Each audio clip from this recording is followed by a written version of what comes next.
இன்னைக்கு கூலி படத்துடைய மோனிகா பாட்டு வந்து ரிலீஸ் ஆக போகுது 6 மணிக்கு அப்படின்னு சொல்லியிருந்தாங்க. மிகப்பெரிய எதிர்பார்ப்போட எல்லாருமே இருந்தாங்க. எதிர்பார்ப்பு பூர்த்தி பண்ணியிருக்கா அப்படிங்கிற விஷயத்தான் இன்னைக்கு வந்து பார்க்க போகிறோம். பாட்டு ஆல்ரெடி வந்து பார்த்தீங்கன்னா 2 வாட்டி வந்து பார்த்து முடிச்சுட்டு அதுக்கப்புறம் தான் வந்து இந்த வீடியோ பண்ண வரேன். அந்த பாட்டில் என்னென்ன லைன் இருந்துச்சு, அந்த லைனில் என்னென்ன விஷயங்கள் இருந்துச்சு அப்படிங்கிறதுலாம் நான் டீட்டெயிலாக உட்காந்து சொல்கிற அளவுக்கு அந்த 10 நிமிஷத்துக்குள்ளே நமக்கு எதுவுமே தெரியல. ஆனால் ஒரு விஷயம் மட்டும் ரொம்ப தெளிவாக தெரிஞ்சு, அந்த மோனிகாங்கிற அந்த ஹம்மிங்காக இருக்கட்டும், அதே மாதிரி விஷுவல் அப்படிங்கிற விஷயத்தில் ரொம்ப அற்புதமாக வந்து பண்ணியிருந்தாங்க. நான் எதிர்பார்க்காத ஒரு விஷயம் என்னென்னா, இந்த ஷோபின் அவர்கள் இருக்கார், அவர் வந்து பயங்கரமான ஒரு பர்ஃபார்மர். இந்த மஞ்சுமல் பாய்ஸ்லேருந்து அவருடைய பயங்கரமான பர்ஃபார்மன்ஸ்லாம் மலையாளத்தில் சில படங்களை வந்து நான் பார்த்துருக்கேன் அந்த படத்துக்கு பிறகு. ஸோ அவரை வந்து பார்த்தீங்கன்னா ஒரு வில்லன் கேரக்டர் சம்மந்தப்பட்ட இடங்களில் வந்து வச்சுருக்காங்க. அப்படிங்கும்போது அவரை டான்ஸ் இவ்வளோ தூரம் ஆட வச்சுருக்காங்க அப்படிங்கிறது ரொம்ப ஆச்சரியமான விஷயம். லோகேஷ் கனகராஜ் அவர்கள் வந்து நிறைய பேர் வந்து மீம் கூட போட்டிருந்தாங்க. என்னடா இவர் வச்சு பெரிய பர்ஃபார்மன்ஸ் பண்ணுவேன்னு பார்த்தீங்கன்னா இவரை போய் டான்ஸ் ஆட வச்சிருக்கேன் அப்படிங்கிற மாதிரி சொன்னாங்க. ஒரு வில்லன் குரூப் அந்த வில்லனுக்கு ஒரு டான்ஸ் நம்பர் வந்து கொடுக்கறதுல எந்த தப்புமே கிடையாது. பழைய காலத்துலேருந்து அது இது வரைக்குமே தொடர்ந்து வந்துகிட்டே இருக்குது. சில பேர் என்ன நினச்சிருக்காங்க, எல்லா படத்தையுமே கைதி படம் மாதிரியே பண்ணணும் அப்படின்னு நினச்சிருக்காங்க. கைதி திரைப்படத்தில் ஏன் பாடல் வைக்கப்படலை அப்படின்னா, அது வந்து ஒரு நாள் நைட்டுக்குள்ளே நடக்கிற ஒரு ஸ்டோரி. அப்படிங்கிற பட்சத்தில் அதோடைய அந்த இம்பேக்ட் எந்த விதத்துலையும் பாதிக்கக்கூடாது அப்படிங்கிறனால வந்து பார்த்திங்கன்னா அதில் பாடல் வைக்கல. மாநகரம் படத்துலேயும் வந்து பெரிய அளவுக்கு வந்து பாடல்கள் இல்லாமல் இருக்கிறதுக்கு உண்டான காரணம் என்னென்னா, அது ஒரு நாள் நைட்டுக்குள்ளே நடக்கிற ஸ்டோரி அப்படிங்கிறனால அதுக்கு வந்து பெரிய விஷயம் வந்து எதுவுமே பண்ணலை. இதை வந்து பல பேர் புரிஞ்சுக்காம அதையும் இதையும் கம்பேர் பண்ணி பேசிகிட்டு இருக்காங்க. எந்த படத்துக்கு பாடல் வேணுமோ, எந்த படம் பாடல் டிமாண்ட் பண்ணுதோ, இதில் வந்து வெறும் வந்து பார்த்திங்கன்னா வெறும் ஒரு டைரக்டரோட கையில் மட்டுமே ஒட்டுமொத்த விஷயங்களும் கிடையாது. ப்ரொடியூசர் சைடு இருக்குது, டிஸ்ட்ரிபியூட்டர் சைடு இருக்குது, ஆடியோ லேபிள் இருக்குது, எல்லா விஷயங்களையுமே கன்சிடர் பண்ணி ஒரு படம் பண்ணப்படுது. இப்போ பாகுபலி திரைப்படம் வந்து மிகப்பெரிய அளவுக்கு வெற்றி அடைஞ்சுன்னா என்ன பண்ணாங்க, அதில் பாடல் எல்லாமே எடுத்தாங்க. ஏன்னா ராஜாக்கள் கதைகளில் வந்து பார்த்திங்கன்னா ஹாலிவுட்டில் எடுக்கிற கதைகளில் வந்து ட்ராய் படத்துலாம் பாட்டு இருந்துச்சானே, பாடல் இல்லாமே படம் எடுக்க முடியும். ஆனால் இந்த கல்ச்சருக்கு இது உலகத்திலே மிகப்பெரிய மார்க்கெட் வந்து பார்த்திங்கன்னா 2 மார்க்கெட். ஒரு சைனீஸ் மார்க்கெட்டு, ஒரு இந்தியன் மார்க்கெட். இந்தியன் மார்க்கெட்டில் இருக்கிற எல்லா திரைப்படங்களுமே கல்ச்சரலையும் வந்து பார்த்திங்கன்னா செலிப்ரேஷன் மோடில் இருப்பாங்க. அதனால அந்த செலிப்ரேஷன் அப்படிங்கிற விஷயத்த எல்லா இடங்களையுமே வந்து பார்த்திங்கன்னா கொண்டாடுவாங்க. நம்ம ஊரில் கிராமத்துலேருந்து நீங்கள் கிராமத்தில் வந்து பார்த்திங்கன்னா ஒவ்வொரு வருஷமும் திருவிழா நடக்கும். திருவிழாவில் வந்து கரகாட்டத்துலேருந்து எல்லா ஆட்டமும் நடத்துவாங்க.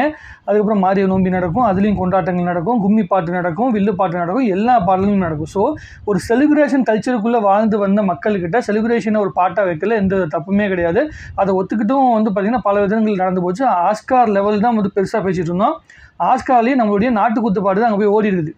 ஆஸ்கரே வாங்கிட்டு வந்துருச்சு. இன்னும் கூட வந்து எதுக்கடா பாட்டு வைக்கிறீங்கன்னு நீங்கள் கேட்டுட்டு இருந்தீங்கன்னா லாஜிக்கே கிடையாது. சரி, பாட்டுக்கு வருவோம். எனக்கு வந்து பாட்டு மிகப்பெரிய அளவு வந்து பார்த்திங்கன்னா பயங்கரமான அட்ராக்ஷன் வந்து கொடுத்துச்சு. எப்படி காவால பாட்டு வந்து முதல்ல வந்து ரிலீஸ் ஆகும்போது ஒரு இம்பாக்ட் உருவாச்சோ அதே மாதிரி இம்பாக்ட் உருவாச்சு. பூஜா அவர்கள் பயங்கரமாக டான்ஸ் ஆடிருக்காங்க.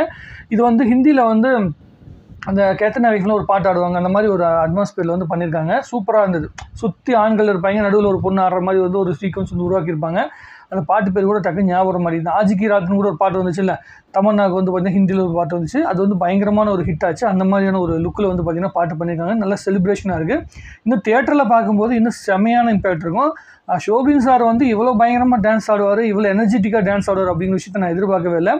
ஸோ அத்தனை பேரும் இருக்கிற இடத்துல வந்து பூஜா ஹெக்டே மட்டும் வந்து பார்த்திங்கன்னா எப்படின்னா, ஒரு பெரிய அந்த பிளாக் போர்டு இருக்குன்னா, அந்த பிளாக் போர்டில் ஒரு ரெட் கலரில் ஒரு அற்புதமான ஒரு ரோஜா இருந்தால் எப்படி இருக்கும், அந்த மாதிரி வந்து ஒரு கேரக்டரில் வந்து அந்த மாதிரி ஒரு லுக்கில் வந்து பூஜா வந்து டிசைன் பண்ணியிருக்காங்க.